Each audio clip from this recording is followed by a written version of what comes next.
सो बहुत बहुत स्वागत है दोस्तों आपका अपने यूट्यूब चैनल वर्टेक्स ग्रुप में।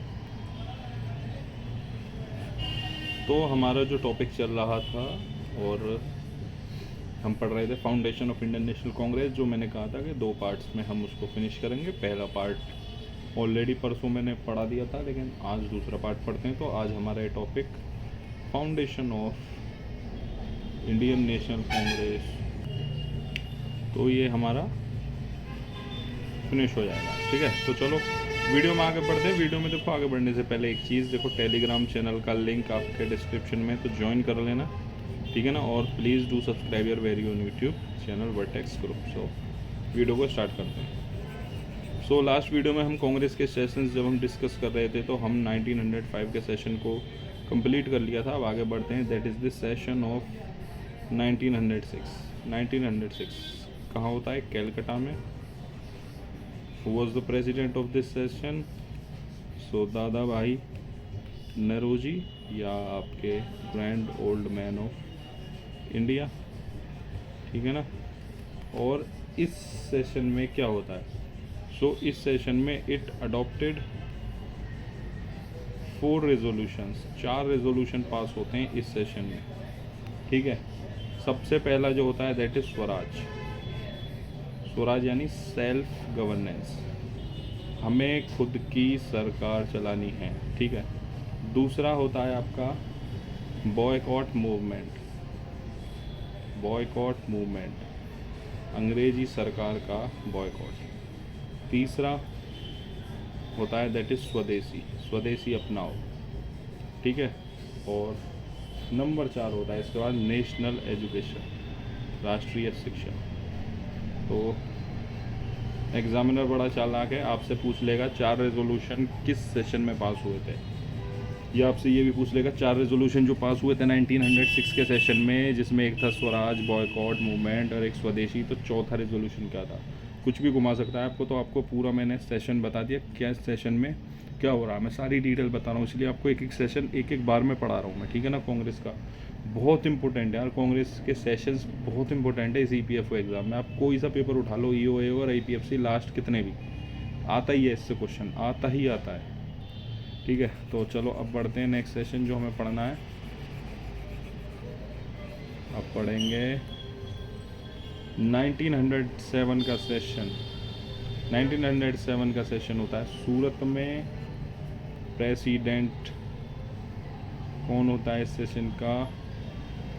रास Bihari Ghosh was the president of this session, ठीक है। और इसमें होता क्या है देखो, इसमें क्या होता है, डिवीज़न ऑफ कांग्रेस। कांग्रेस का इसमें डिवीज़न होता है, 2 ग्रुप्स बन जाते हैं कांग्रेस के। पहला मॉडरेट्स यानी नरम दल, दूसरा एक्सट्रीमिस्ट यानी कि गरम दल। और इसकी वजह से क्या होता है, सेशन का बीच में ही एडजर्नमेंट, यानी सेशन को बीच में ही ख़त्म कर दिया जाता है, एडजर्नमेंट ऑफ सेशन, ठीक है, एडजर्नमेंट ऑफ सेशन। तो अब ये तो डिवीज़न हो जाती है कांग्रेस की, जो डिवीज़न हो जाती है मॉडरेट्स एंड एक्सट्रीमिस्ट में। तो अब ये पढ़ते हैं कि मॉडरेट्स कौन था, मॉडरेट्स में कौन कौन से कांग्रेस के इंपॉर्टेंट लीडर्स थे, और एक्सट्रीमिस्ट्स में कौन कौन से थे। तो एक तरफ मॉडरेट्स और एक तरफ एक्सट्रीमिस्ट, ठीक है। बाकी अगर हिंदी में बोलूँ तो नरम दल और गरम दल, ठीक है। तो मॉडरेट्स में थे आपके गोपाल कृष्ण गोखले जी, ठीक है, गोपाल कृष्ण गोखले, और फिरोज शाह मेहता, दादा भाई नौरोजी। ये प्रमुख तौर पर 3 लीडर्स थे जो मॉडरेट्स में थे। और जैसे मैंने आपको बताया, लाल बाल पाल जो थे हमारे एक्सट्रीमिस्ट्स में थे, यानी कि बाल गंगाधर तिलक, उसके अलावा लाला लाजपत राय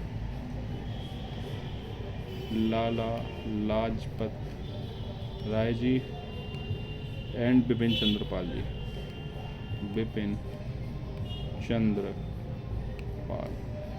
तो ये थे आपके गरम दल में और ये थे आपके नरम दल में। इम्पोर्टेंट है, देखो बहुत ज़्यादा इम्पोर्टेंट है कांग्रेस के हर एक सेशन, और ये सेशन तो one of the most important है, one of the most important session बता रहा हूँ मैं आपको, जो पूछता है एग्ज़ाम में, ठीक है ना। तो हर सेशन को मैं इसीलिए आपको डिटेल से पढ़ा रहा हूँ, और उसमें हुआ क्या, मेन चीज़ उस सेशन में हुई क्या, वो चीज़ भी मैं आपके साथ शेयर कर रहा हूँ, क्योंकि एग्जामिनर का रुचि कभी कभी इसी में होती है, उस सेशन में हुआ क्या, ठीक है। इसके बाद एक सेशन जो हमें पढ़ना है, दैट इज़ 1910 का सेशन, जो होता है इलाहाबाद में, प्रेजेंट में प्रयागराज, और कौन प्रेसिडेंट होता है। सो प्रेसिडेंट होते हैं सर विलियम वेडरबर्न, ठीक है, सर विलियम वेडरबर्न होते हैं आपके प्रेसिडेंट। और इस सेशन में होता क्या है, Mohammad Ali Jinnah condemned the separate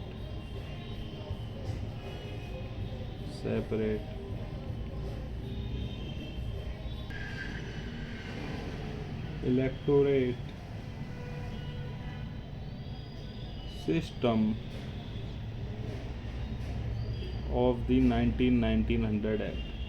देखो 1909 का एक एक्ट जो बनाती है अंग्रेज सरकार, जब ये सेशन हो रहा है आपका बंगाल के विभाजन के बाद, तो उसमें वही चीज़ होती है जो मैं आपको जब मॉडर्न हिस्ट्री पढ़ेंगे पूरा डिटेल में, जब मैं आपके साथ शेयर करूँगा, उसमें हिंदू और मुस्लिम के वोट्स को सेपरेट इलेक्टोरेट बनाकर पेश किया जा रहा था। वो पूरा एक्ट हम पढ़ेंगे, अभी आप मोटा मोटा इतना ही याद रखिए, 1909 का ये एक्ट है, ठीक है ना। तो 1910 के सेशन में ये होता है। इसके बाद बढ़ते हैं आखिरी, मतलब आखिरी कह रहा हूँ कि इसके बाद के सेशन में, आखिरी तो नहीं, अभी तो काफ़ी सेशन है।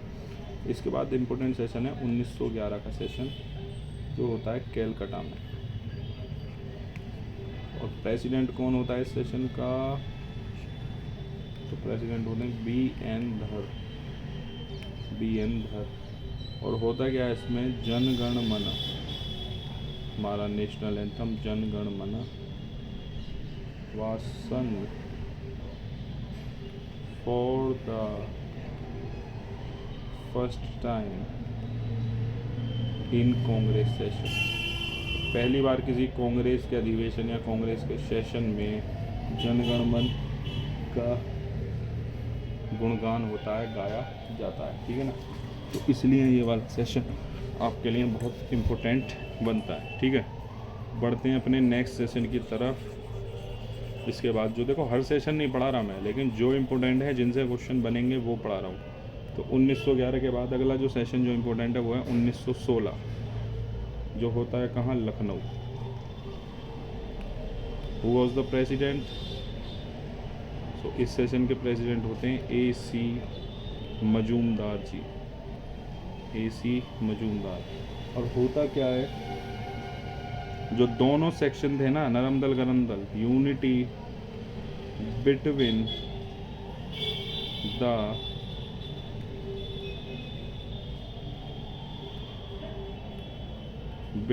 The two factions of the Congress.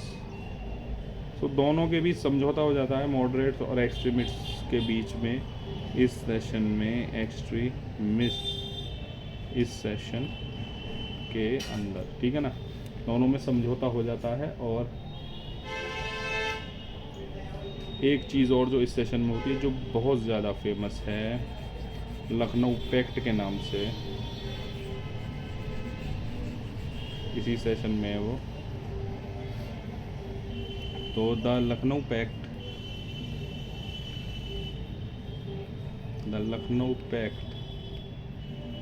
was signed to create a political understanding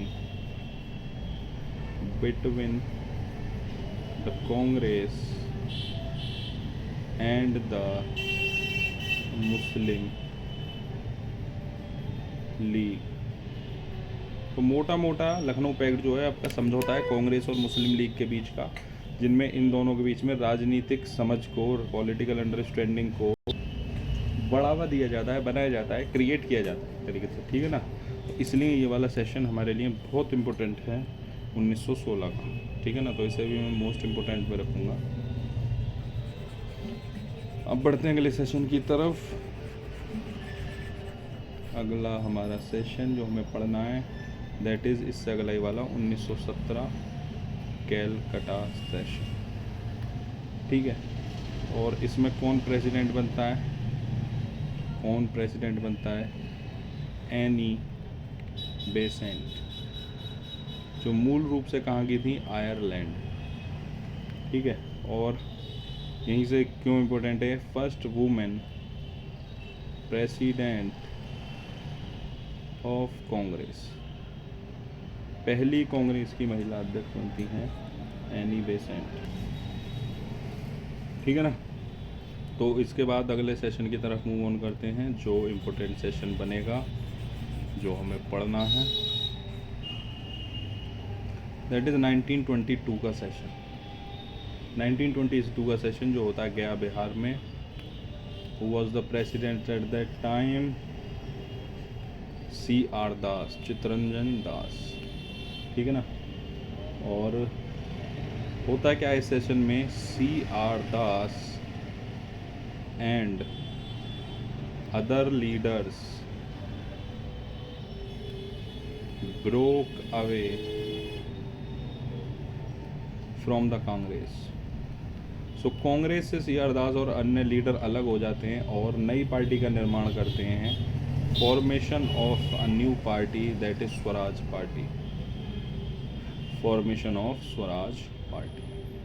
तो ये भी एक इम्पोर्टेंट सेशन में रखूँगा मैं इसको, ठीक है ना। फॉर्मेशन ऑफ स्वराज पार्टी जो हमारी इसी सेशन में होती है, ठीक है। अब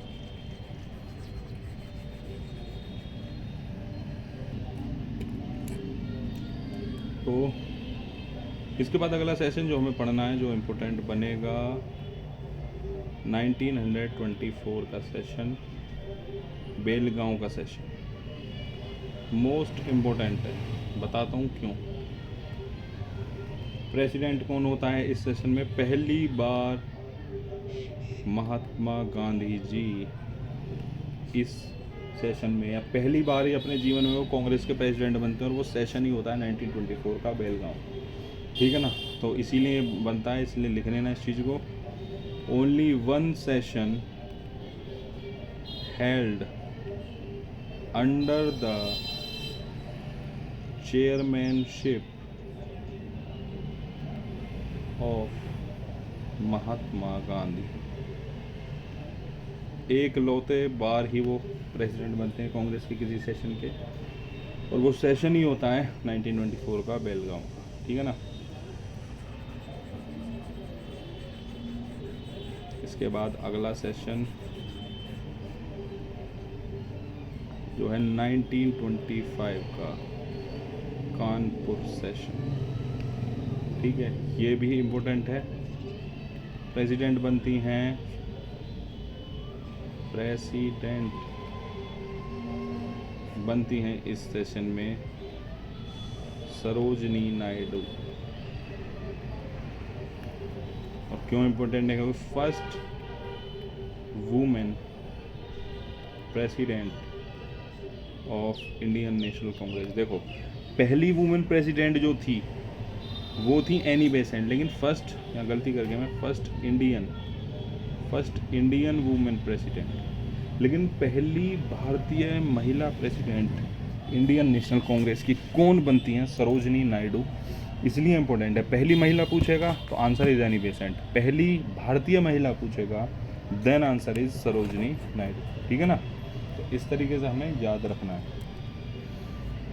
इसके बाद एक और सेशन जो बहुत ज़्यादा इम्पोर्टेंट रहेगा, ठीक है ना, जैसे महात्मा गांधी जी वाला जो था उसी लेवल पे रहेगा, दैट इज़ 1929 लाहौर सेशन। क्योंकि प्रेसिडेंट कौन बनते हैं इस सेशन में, हमारे पहले प्राइम मिनिस्टर जवाहरलाल नेहरू जी, ठीक है। और क्यों इम्पोर्टेंट है देखो, पास्ट रेजोल्यूशन, एक रेजोल्यूशन पास होता है पूर्ण स्वराज पे, मतलब हमें पूर्ण स्वराज चाहिए, हमें अपना ही राज चाहिए, ठीक है ना, हमें किसी किंग क्वीन के अंदर नहीं रहना हमें। इसी के साथ साथ civil disobedience movement to be started. इसके लिए हमें फॉर कंप्लीट इंडिपेंडेंस, हम सिविल डिसओबीडियंस मूवमेंट शुरू करेंगे पूरी आज़ादी पाने के लिए। और इसी के साथ साथ जनवरी 26 को हम मनाएंगे क्या, इंडिपेंडेंस डे। ये इस सेशन में बात रखी गई, जनवरी 26 को हम मनाते हैं क्या, इंडिपेंडेंस डे। उस दौरान ये बात कही जवाहरलाल नेहरू ने जब इस सेशन की अध्यक्षता करी। तो बहुत इम्पोर्टेंट सेशन है ये वाला, ठीक है। पूर्ण स्वराज पर रेजोल्यूशन पास होता है इस सेशन में। सिविल डिसोबीडियंस मूवमेंट चलाया जाएगा, ठीक है ना, नागरिक विद्रोह मूवमेंट, जिससे हम अपनी ये डिमांड रखेंगे कि हमें कंप्लीट इंडिपेंडेंस चाहिए। और जनवरी 26 को हम इंडिपेंडेंस डे के रूप में बनाएंगे। ये इसी सेशन में ये सारी बातें रखी जाती हैं, ठीक है। बढ़ते हैं अगले इम्पोर्टेंट सेशन की तरफ, और वो भी बहुत इम्पोर्टेंट सेशन बनने वाला है, ठीक है ना, 1931 का कराची सेशन। क्योंकि इस बार प्रेसिडेंट कौन बनता है, the iron man of India, हमारे पहले होम मिनिस्टर सरदार वल्लभ भाई पटेल जी, ठीक है, सरदार वल्लभ भाई पटेल जी। और इस सेशन को मैं इम्पोर्टेंट क्यों बता रहा हूँ, इस सेशन को इम्पोर्टेंट इसलिए बता रहा हूँ क्योंकि पहली बार कोई रिजोल्यूशन पास होता है, resolution on fundamental rights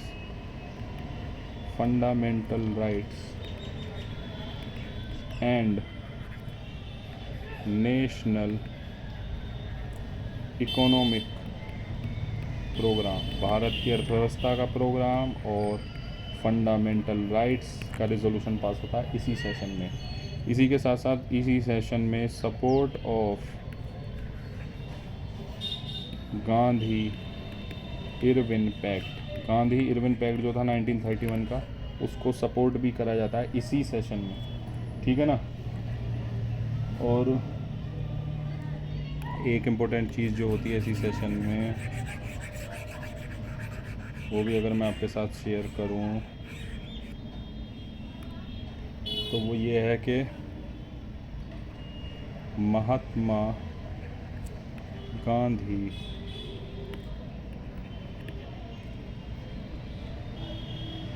Gandhi को नॉमिनेट करा जाता है, nominated to represent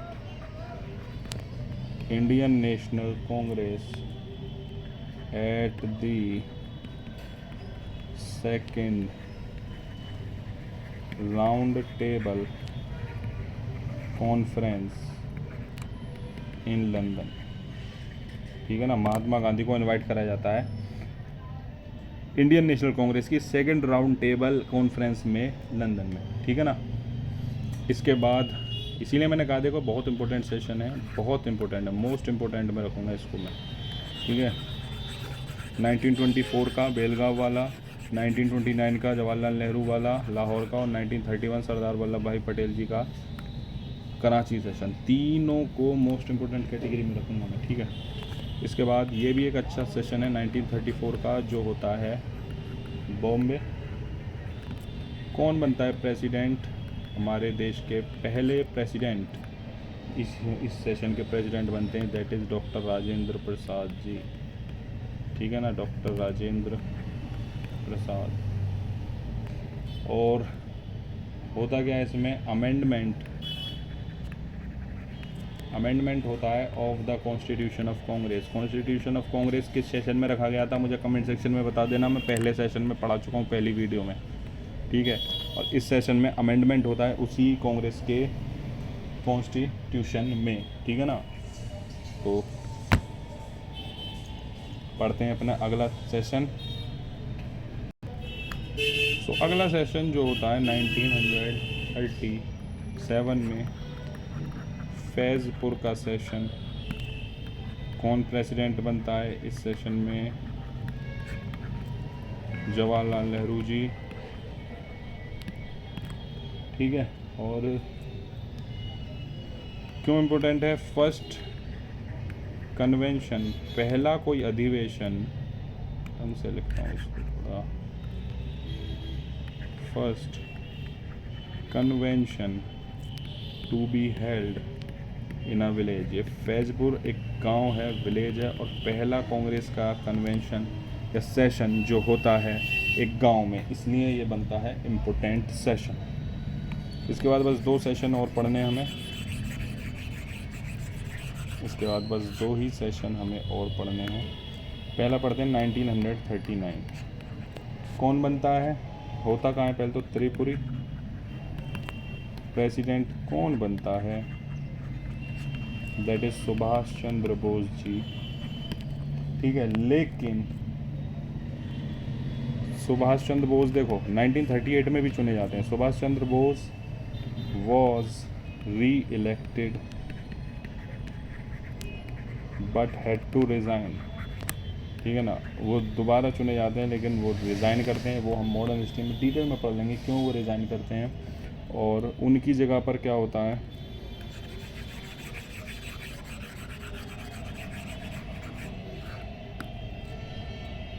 doctor Rajendra Prasad was appointed in his place, ठीक है ना। उनकी जगह पर राजेंद्र प्रसाद जी को कराया जाता है। लेकिन होता क्या है उसके बाद में, Subhash Chandra Bose ji formed the forward bloc. Forward bloc नाम से वो अपनी एक ऑर्गेनाइजेशन खोल देते हैं। वो हम आगे पढ़ेंगे जब पूरा हम पढ़ेंगे। इसके बाद एक लास्ट सेशन कर लेते हैं जो कांग्रेस का भी लास्ट ही सेशन था, क्योंकि उसके बाद हमारे देश को आज़ादी मिल जाती है। दैट इज़ 1946 का सेशन जो होता है मेरठ, ठीक है। और कौन बनता है president? Last president of Congress session JB Kripalani. JB Kripalani 2021 का EPFO का क्वेश्चन देखना, उसमें ये आपको मिल जाएगा, इससे मिलता जुलता क्वेश्चन। सो क्यों इम्पोर्टेंट है? सबसे पहला तो लास्ट सेशन बिफोर इंडिपेंडेंस, स्वतंत्रता से पहले, इंडिपेंडेंस से पहले आखिरी सेशन। और यहाँ से एक क्वेश्चन ये भी बन जाएगा कि JB Kripalani was the president of Indian National Congress at the time of independence। तो इंडिपेंडेंस स्वतंत्रता के टाइम पे हमारे कौन थे प्रेसिडेंट इंडियन कांग्रेस के? JB कृपलानी। और यही क्वेश्चन था 2021 EPFO EOAO 5 सितंबर के एग्ज़ाम में, ठीक है। तो यहाँ से एक हमने बहुत इंपॉर्टेंट अपना टॉपिक कवर कर लिया है, फिनिश कर लिया है। जहाँ से क्वेश्चन आएगा, एक क्वेश्चन तो लिखा हुआ है, 2 आ जाएँ तो और मज़े आ जाएंगे। यानी 2.5 से 5 नंबर आपको मिलने हैं केवल 2 वीडियो से, 1 और 2 जो foundation of Indian National Congress के नाम से डली हुई हैं। तो और आज हमने अपनी 10 वीडियोस कंप्लीट कर ली हैं, और 10 वीडियोस से कितने ही क्वेश्चन बनेंगे एग्ज़ाम में आप खुद अंदाज़ा लगा लेना। और बस यार 2 ही चीज़ मांगता हूँ, देखो एक तो टेलीग्राम चैनल का जो लिंक है, जैसे बार बार कहता हूँ, टेलीग्राम चैनल का लिंक देखो डिस्क्रिप्शन में, ज्वाइन करो, ठीक है ना। और साथ ही साथ यार चैनल को please do subscribe your very on YouTube channel vertex, ठीक है। चलो मिलते हैं फिर नेक्स्ट किसी और दिन नई वीडियो के साथ।